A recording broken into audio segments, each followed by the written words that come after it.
একটা biochemical missile launch হওয়া থেকে আটকাতে আমরা চলে এসেছি আজকে কাশ্মীরে। একটু এগোতেই আমরা দেখতে পেলাম ব্যাটম্যানকে, যার গাড়ির ইঞ্জিনটা -336 ডিগ্রি তাপমাত্রায় জমে গেছে।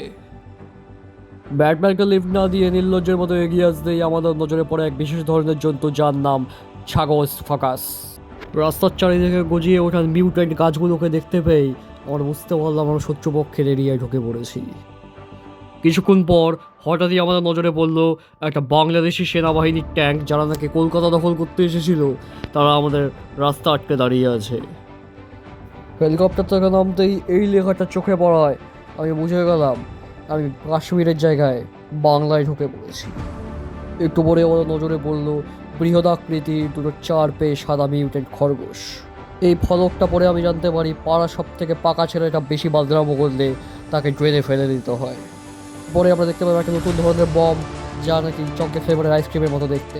অতিরিক্ত গ্ল্যামার বাড়লে যে গায়ের রং লাল হয়ে যায়, তার চক্ষুষ প্রমাণ আমরা এখানে দেখতে পাচ্ছি। অবশেষে আমরা পৌঁছতে পারলাম সেই মিসাইল লঞ্চ প্যাডের কাছে, যেখান থেকে আমাদের মিশনের আসল কাজটা শুরু হবে। তো ততক্ষণের জন্য টাটা, বাই বাই।